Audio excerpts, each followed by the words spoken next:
کم حرث لکم، تمہاری جو ازواج ہیں، تمہاری جو بیویاں ہیں، وہ تمہارے لیے بمنزلہ کھیت ہیں۔ کھیت کا مطلب کیا ہوتا ہے؟ پیداوار بڑھانے کا ذریعہ۔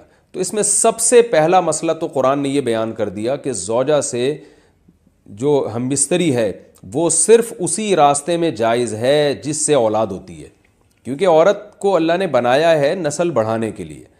تو کوئی بھی ایسا ہم بستری کا طریقہ اختیار کرنا جو نسل بڑھانے کا ذریعہ نہ ہو، یعنی وہ نیچرل نہ ہو، تو وہ حرام ہے۔ تو اس میں اللہ نے یہ حکم دے دیا۔ تو اس سے صاف یعنی حدیث سے بھی پتہ چلتا ہے، اور تمام فقہاء کا اجماع بھی ہے اس آیت کی روشنی میں کہ مسئلہ تھوڑا حیا کے خلاف ہے، لیکن میرا خیال ہے بتانا ضروری ہے کہ پچھلے راستے سے عورت سے ہم بستری کرنا بالکل حرام ہے، ناجائز ہے، اور نبی صلی اللہ علیہ وسلم کی اس پہ بہت شدید لعنت ہے، بہت شدید وعید ہے۔ تو یہ بالکل اللیگل ہے اسلام میں کہ عورت کے پچھلے راستے سے اس سے ہم بستری کی جائے۔ جو لوگ لڑکوں سے بدفعلی کے عادی ہوتے ہیں ان کو یہ ایک چسکا لگ جاتا ہے، تو یہ حرام ہے، ناجائز ہے، کیونکہ اللہ نے بتا دیا کہ یہ تمہارے لیے بمنزلہ کھیت کے ہیں۔ تو اس میں قرآن نے وہ جو سوال تھا نا اس کی طرف اشارتاً جواب دے دیا، اور آگے فرمایا فاتو حرثکم، تم اپنے کھیت کے پاس آؤ، یعنی پیداوار بڑھانے کا جو ذریعہ ہے اس جگہ کی طرف آؤ، انا شئتم، جیسے چاہو، یعنی باقی جس طرح سے تم چاہو زوجہ سے ہم بستری کر سکتے ہو، اس میں کوئی خاص طریقہ متعین نہیں ہے۔ میاں بیوی کا ایک دوسرے سے کوئی پردہ نہیں ہے، ہن لباس لکم وانتم لباس لہن، یہ دونوں ایک دوسرے کے لیے لباس ہیں۔ تو اس میں طریقہ کار کوئی بھی ہو سکتا ہے، کسی بھی طرح سے کرنا چاہو ایک دوسرے سے لطف اندوز ہو سکتے ہو، لیکن فاتو حرثکم آنا موضع حرث میں ہے۔ حرث کا مطلب وہ اس جگہ کی طرف آنا ہے جہاں سے نسل بڑھتی ہے، کسی اور راستے کی طرف۔ اس سے صاف طور پر جو ہے نا وہ جو فاسق فاجر لوگوں کی جو برائی ہے، جو لڑکوں سے بدفعلی کے نتیجے میں پیدا ہوتی ہے، اس کا اللہ نے قلع قمع کر دیا کہ اس کی اسلام میں بالکل اجازت نہیں ہے۔ باقی طریقہ کار کیا ہوگا یہ تمہارے اوپر، اس کی اللہ نے تمہیں اجازت دی ہے۔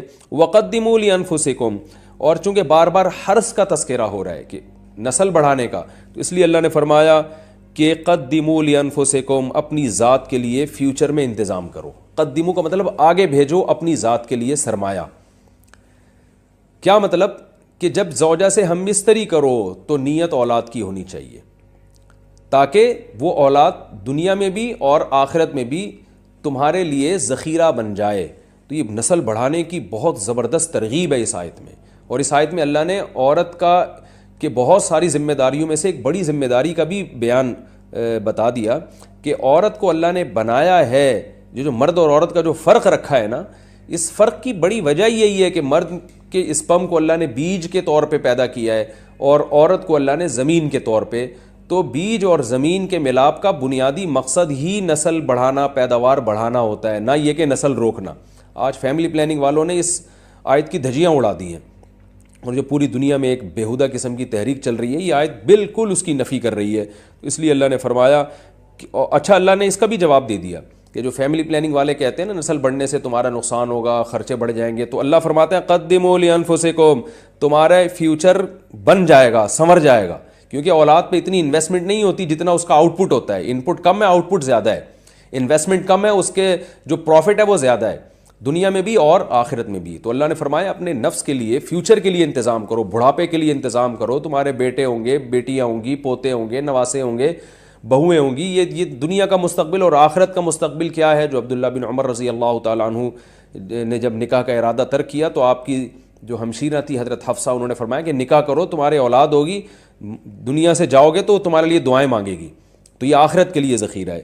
تو اس لیے اللہ نے فرمایا کہ آخرت کے لیے ذخیرہ کرو، واتقوا اللہ، اور اللہ سے ڈرو، واعلموا انکم ملاقوہ، اور جان لو کہ تم نے ایک دن اللہ سے ملاقات کرنی ہے۔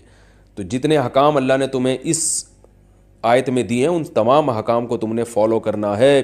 وبشر المومنین، اور ایمان والوں کو خوشخبری سنا دیں۔